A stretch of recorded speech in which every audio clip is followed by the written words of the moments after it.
प्रश्नांची तडीस नेण्याची क्षमता असलेले युवा आमदार आदरणीय रोहित दादा पवार साहेब। आवाज जनतेचा काही दिशातून घुमला राष्ट्रवादी पुन्हा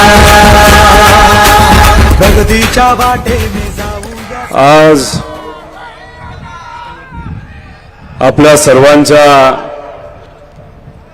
आंबेगाव तालुक्यामध्ये आदरणीय पवार साहेबांची जी जाहीर सभा होत आहे त्या कार्यक्रमासाठी आणि त्या सभेसाठी आवर्जून उपस्थित असणारे आपल्या सर्वांचे नेते आणि आज या महाराष्ट्रामध्ये सामान्य लोकांची बाजू ठामपणे जे मांडत आहेत आणि एका बलाढ्य शक्तीच्या विरोधात फक्त तुमच्या हिमतीवर तुमच्या प्रेमापोटी या वयामध्ये सुद्धा लढत आहेत असे आपल्या सर्वांचेच लाडके शरदचंद्रजी पवार साहेब।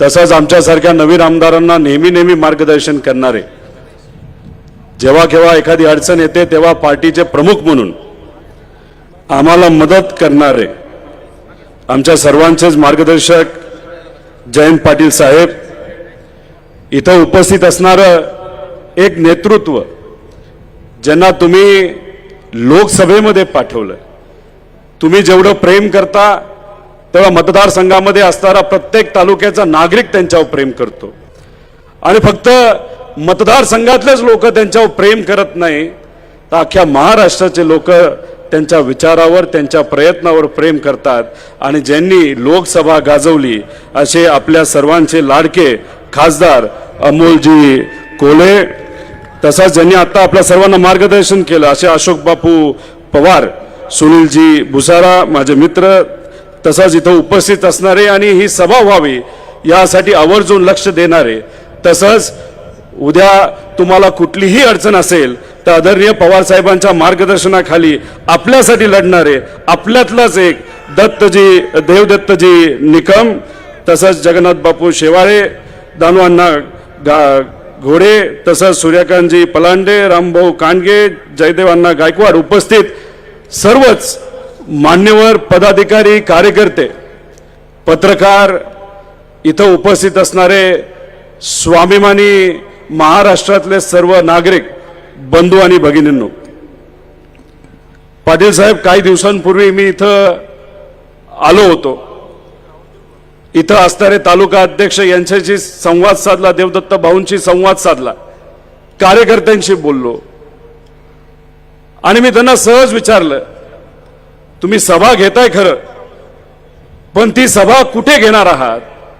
कारण का आम्हा सर्वांना आंबेगावची पूर्वी सवय एका बंदिस्त ठिकाणी मार्केट यार्डमध्ये कुठेतरी सभा घेण्याची सवय, मग तिथंच घेणार आहात का छोट्या जागेमध्ये का दुसरीकडे कुठं? ते म्हणले आम्ही तुम्हाला सांगणार नाही पण त्या ठिकाणी घेऊन जातो। आणि मी जेव्हा इथं आलो तेव्हा मी त्यांना विचारलं अहो हे कसं भरणार, कसे लोक येणार? तेव्हा इथं असणारे स्वाभिमानी पदाधिकाऱ्यांनी सांगितलं की साहेबांवर प्रेम करणारा तालुका आहे, साहेबांवर प्रेम करणारा मतदारसंघ आहे, स्वतःच्या खर्चाली स्वतःचं पेट्रोल आपल्या गाडीत टाकून हे सर्व स्वाभिमानी लोक आदरणीय पवार साहेबांचं भाषण ऐकण्यासाठी इथं आलेले आहेत। या तालुक्यामध्ये येऊन तुम्हाला जेव्हा केव्हा आम्ही भेटतो तेव्हा आम्हाला आनंदच होतो, एक वेगळं प्रेम इथं आल्यानंतर तुमच्याकडनं आम्हाला मिळतं ते जाणवतं। ही भूमी तशी पवित्र भूमी, छत्रपती शिवाजी महाराजांनी जे स्वराज्य सामान्य लोकांचं जे या लोकांसाठी उभं केलं त्याच्यामध्ये या इथं असणाऱ्या लोकांचा खूप मोठा असा सहभाग आहे। संघर्षाला ताकद देणारी लोक आपल्या तालुक्यामध्ये आहेत, जे मध्ये घडलं ते घडायला नको पाहिजे होतं, कुणी घडवलं हे आपल्या सर्वांना माहिती आहे। आज या देशामध्ये भाजपचं जे सरकार आहे त्यांना कुठल्याही परिस्थितीमध्ये त्यांची सत्ता या देशामध्ये परत एकदा आणायची आहे। मग पैशाचा वापर केला तरी चालेल, कुटुंब फोडलं तरी चालेल, पार्टी फोडली तरी चालेल, कितीही खालच्या लेवलला गेलं तरी चालेल, पण सत्ता ही आलीच पाहिजे असा विचाराचं भाजप सरकार या देशामध्ये तिथं प्रयत्न करत आहे। आणि तसाच प्रयत्न या महाराष्ट्रामध्ये काही महिन्यांपूर्वी झाला। तसं बघितलं तर 1.5 वर्षापूर्वी मराठी माणसांची अस्मिता टिकावी यासाठी बाळासाहेब ठाकरे साहेबांनी जी पार्टी शिवसेना उभी केली ती पार्टी फोडली गेली. त्यानंतर आदरणीय पवार साहेबांनी तुमचे प्रश्न सुटावेत, शेतकरी, कष्टकरी, युवा, ग्रामीण भागातले सर्वसामान्य लोक, शहरी भागातले सर्वसामान्य लोकांचे प्रश्न सुटावेत, यासाठी जी राष्ट्रवादी पार्टी काढली ती पार्टी सुद्धा फोडली आणि कुटुंब सुद्धा फोडलं. ज्यांना 60 वर्ष जमलं नाही ते आपल्याच लोकातून त्यांना त्यांच्याकडे घेऊन हे त्यांनी करून दाखवलंय. पण भाजपला कितीही वाटत असेल की कुटुंब फोडलं आणि पार्टी फोडली म्हणजे त्यांची डाळ शिजेल, ते विसरून गेले. पवार साहेबांचं कुटुंब फक्त पवार नाही तर पवार साहेबांचं कुटुंब हे पुढे बसलेले लोक आहेत. हे महाराष्ट्राची स्वाभिमानी जनता आहे आणि ह्यांना कोणी विकती घेऊ शकत नाही, ह्यांना कोणी फोडूही शकत नाही. काही आहेत स्वार्थी लोक, काय आहेत मलिदा गँगवाली लोक, कॉन्ट्रॅक्ट घेतात, कोणाला तरी पुढे जाऊन जिल्हा परिषद सदस्य बनायचं, कोणाला काहीतरी बनायचं, कोणतरी माझी कोणतरी आहे, त्यांना फक्त स्वतःच पडलंय, त्यांना तुमचं आपलं कोणाचं विचाराचं तर अजिबात तिथं पडलेलं नाही. ह्या लोकांचं काय करायचं हे निर्णय तुम्ही सर्वजण घ्याल. पण मी तुम्हाला अभिमानाने आणि विश्वासाने या ठिकाणी सांगतो की येत्या काळामध्ये आपल्या या महाराष्ट्रामध्ये लोकसभा असू द्या नाही तर विधानसभा असू द्या, इथं सामान्य लोकांचं राज्य आल्याशिवाय राहणार नाही. म्हणजे इथं आदरणीय पवार साहेबांच्या मार्गदर्शनाखाली आपली सत्ता या महाराष्ट्रामध्ये आल्याशिवाय राहणार नाही. साहेब, इथली लोक तुमच्या बरोबर आहेत. तसंच इथं असणाऱ्या लोकांना आणि महाराष्ट्रातल्या लोकांना माहिती आहे की आपला भीमाशंकरचा महादेवाचा आशीर्वाद सुद्धा तुमच्या बरोबर आहे आणि तो आशीर्वाद इथं असल्यामुळे आणि ही लोक आपल्या सर्वांबरोबर असल्यामुळे आपल्याला कुठेही तिथं भीती वाटणार नाही. वळसे पाटील साहेबांना नेहमी नेहमी आम्ही भेटायचो, मोठे नेते वाटायचे, आपुलकी वाटायची की साहेबांजवळ ते एवढे आहेत, एका मानसपुत्रासारखे आहेत. साहेबांचं प्रेम एका कार्यकर्त्यावर केवढं आहे ते बघायचं असेल तर मग वळसे पाटील साहेबांना भेटलं पाहिजे असं पूर्वी त्या ठिकाणी आम्हाला वाटायचं. जेव्हा पार्टी फुटत होती तेव्हा 50-55 लोक गेली तरी चालतील, नाही तर कदाचित जातील, पण एक व्यक्ती पवार साहेबांना सोडणार नाही असं आम्हा सगळ्यांना वाटत होतं, ते म्हणजे वळसे पाटील साहेब. पण स्वतःचा विचार केला, म्हणतात कारवाई होत नाही, कारवाई होणार नव्हती तरी मी गेलो. खोटं बोलतात ते. हे जे सगळे नेते गेलेत त्यांच्यावर कुठली ना कुठली ती तिथं कारवाई होणार होती, त्याचे सगळी कागदपत्र ही भाजपकडे होते आणि या भाजपला घाबरले, त्या कारवाईला घाबरले. तुम्हाला सोडून गेले, साहेबांना सोडून गेले. ज्या व्यक्तीने त्यांचा विश्वास सोडला अशा आपल्या साहेबांना ते तिथं सोडून गेले. म्हणजे गुरुला संकटात साथ देण्याऐवजी ते पळून गेले. आणि मध्ये आधी त्यांची भाषणं आम्ही ऐकतो, सभेला जावा काय हरकत नाही. अहो, तुम्हाला तेच बोलावं लागणार का लोकच तुमचे ऐकणार नाही. एका बाजूला सभेत म्हणतात साहेबांच्या सभेला जावा आणि दुसऱ्या बाजूला मात्र तुम्ही लोकांना फोन करता. गेला तर बघतोच, ऊस तोडणार नाही, बँकेतून कर्ज मिळणार नाही, हे नाही होणार, ते होणार नाही, जिल्हा परिषदचं सदस्यत्व तुला देणार नाही. अरे बाबांनो, लोकसभा गेल्यानंतर एकतर तुमचा आणि तुमचे नेते अजितदादांचा या भाजपला काही फायदा राहणार नाही. लोकसभा संपली की तुम्हालाही असे ते सोडून देणार आहेत.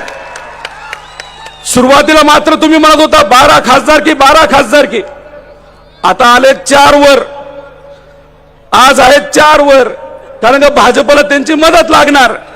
एकदा लोकसभा संपली आणि दिल्ली वाल्यांना यांचा उपयोग संपला की विधानसभेला आहेत भाजपच्या शिक्क्यावर लढायला. ही अशी या लोकांची परिस्थिती आहे. खरं तर विकासासाठी आम्ही गेलो, विकासासाठी गेलो असं म्हणतात. मला तुम्ही सांगा, या परिसरामध्ये कुठलं पीक सगळ्यात जास्त इथं लावलं जातं सांगा? कुठलं? कांदा. जेव्हा हे सत्तेत गेले तेव्हा तुमच्या बाजूली मध्ये इथं असणाऱ्या कांदा उत्पादक शेतकऱ्याच्या बाजूली एखादं तरी पत्र केंद्र सरकारला यांनी लिहिलं का? तुम्ही वाचलं का ते पत्र? जर तुमच्या सर्वांच्या हक्कासाठी खऱ्या अर्थाने केंद्र सरकारशी कोण लढला असेल तर तुमचे खासदार अमोलजी कोल्हे हे लढत होते या दिल्लीमध्ये. सुप्रियाताई तिथे तुमच्या सर्वांसाठी लढत होते आणि हे मात्र गपचूप सत्तेत जाऊन बोलले बसले. अहो विकास कोणाचा हे तरी तुम्ही सांगायला पाहिजे होतं. विकास तुमचा असू शकतो, अरे पण सामान्य लोकांचा विकासाच्या बद्दल तुम्ही काय बोलणार, काय करणार याच्याबद्दल बोला. दुधाची काय परिस्थिती आहे? किती भाव आहेत दुधाचे? किती परवडतं का 27 रुपयात?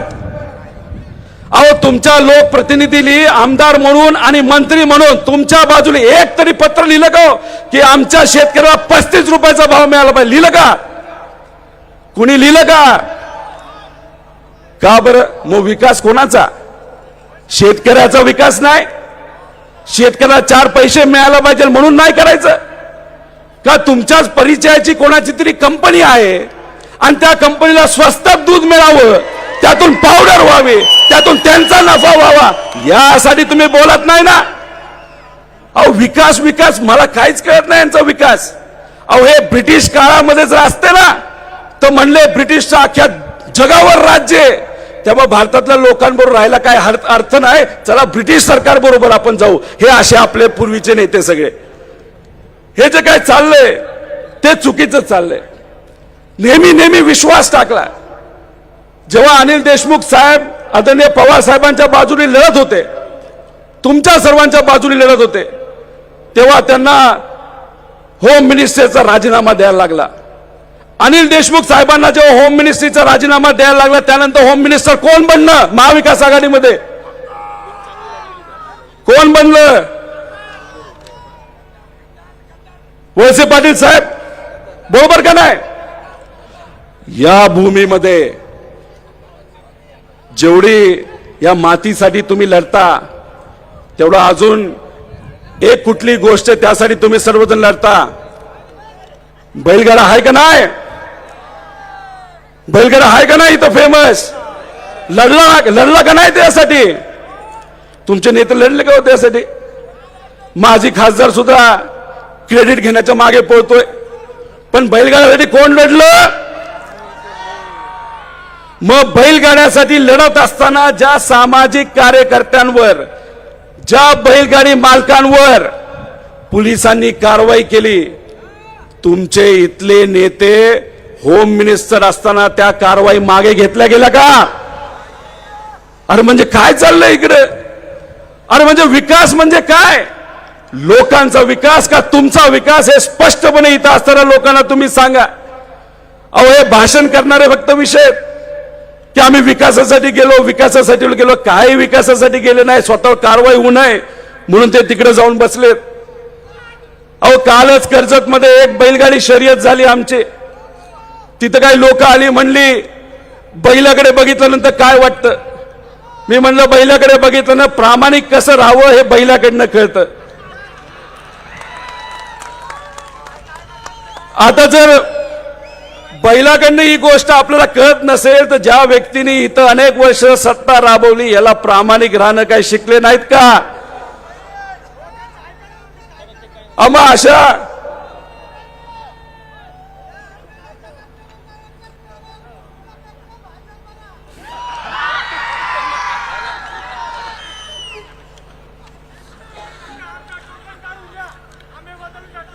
मी आदरणीय पवार साहेबांना इथं बोलायचं आहे, पण बोलत असताना अनेक विषय मी इथं मांडू शकलो असतो, पण वेळाची मर्यादा असल्यामुळे मी जास्त आपल्या सर्वांचा वेळ घेणार नाही. पण फक्त जाता जाता एकच आपल्या सर्वांना सांगतो की इथं जेव्हा सत्ता बदलली गेली आणि आपले अनेक वर्षाचे आमदार हे सत्तेत जाऊन बसले, साहेबांना सोडलं, तुम्हाला सोडलं, विचाराला सोडलं, त्यावेळेस त्यांनी कारण देत असताना काय दिलं तर डिंबे माणिक डोचा बोगदा. मला तुम्हाला सर्वांना विचारायचंय, 20/2/2018 इथून आमदार कोण होतं? कोण होतं? सत्ता कोणाची होती? भाजपची सत्ता होती का नव्हती? भाजप शिवसेनेची त्या काळामध्ये सत्ता होती का नव्हती?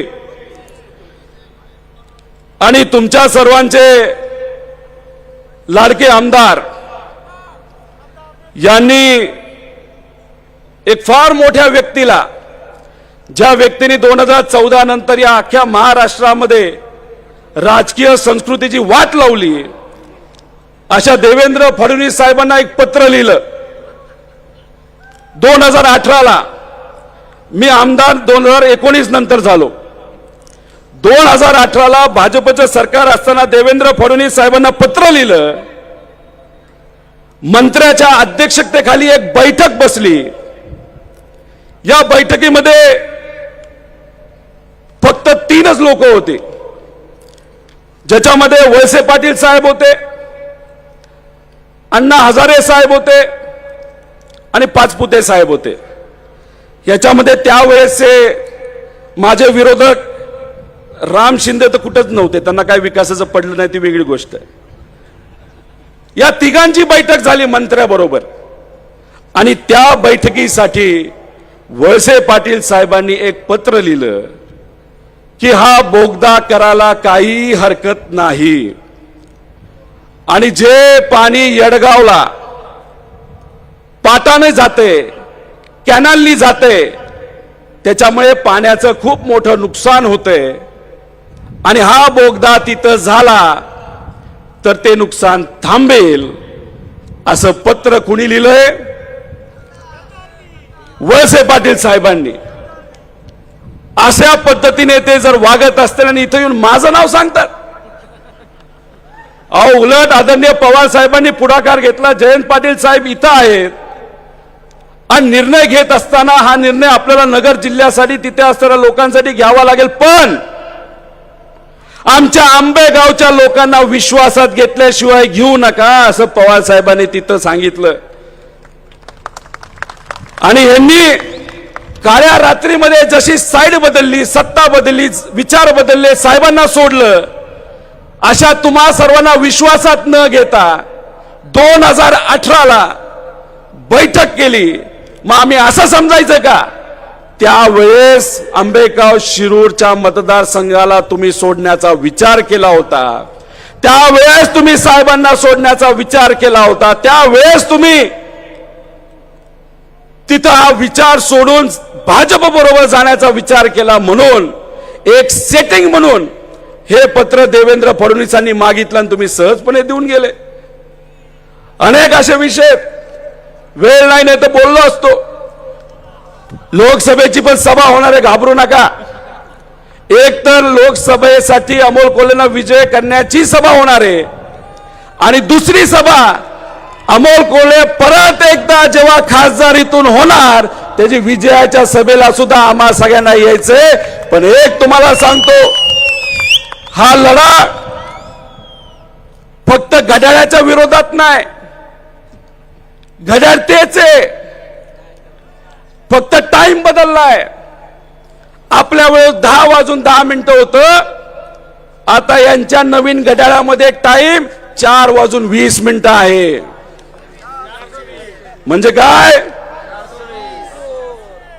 कसला गुन्हा असतो तो 420चा गुन्हा काय म्हणतो? म्हणून जाता जाता फक्त आपल्या सर्वांना एवढंच सांगतो, साहेब एक एक एक एक एक येताना काही बोर्ड दिसले, पण मी एक सांगतो, याच्या पुढे फक्त हाच बोर्ड लावायचा. साहेब तेच, मैदानही तेच, तुमची साथ तीच, पण संघर्ष नवीन आणि विजय फक्त आपलाच. मगाशी राहुल भैरट हे आपल्या सर्वांची शेतकऱ्यांची व्यथा मांडत असताना त्यांच्या डोळ्यामध्ये पाणी आलं. मला राहुलला सांगायचंय आणि सर्व शेतकऱ्यांना, कष्टकऱ्यांना, युवांना सांगायचंय, आता रडायचं नाही, आता लढायचं. आणि फक्त लढण्यासाठी लढायचं नाही तर जिंकण्यासाठी लढायचं. आणि जो विचार लहानपणीपासून आपण सर्वांनी जोपासलाय, महाराष्ट्रातला सह्याद्री दिल्ली समोर कधीही झुकत नाही, या झिपतीने येत्या काळामध्ये आपल्याला लढायचंय. आदरणीय पवार साहेब आणि जयंत पाटील साहेबांना मला फक्त एवढंच सांगायचंय, ही सभा घेण्यासाठी इथं असणारे पदाधिकाऱ्यांनी खूप कष्ट घेतले. देवदत्त भाऊ निकम यांनी खूप मोठ्या प्रमाणात पुढाकार घेतला. लोकांमध्ये ते असतात, लोकांसाठी ते लढतात. येत्या काळामध्ये त्यांना आपल्याला ताकद द्यावी लागेल आणि लोकांचा आवाज उठवण्यासाठी त्यांच्या माध्यमातून पुढच्या काळामध्ये लोकसभेसाठी सुद्धा अमोल कोल्हेला निवडून आणण्यासाठी आणि तसाच पुढे आपल्या विचाराचा आत्मा आमदार इथून निवडून आणण्यासाठी अशा लोकांना ताकद द्यायची असेल, एवढंच या ठिकाणी आपल्या सर्वांना सांगतो आणि थांबतो. जय हिंद, जय महाराष्ट्र. धन्यवाद दादा. आणि यानंतर आपलं मनोगत व्यक्त करण्याकरता मी निमंत्रित करतो की जन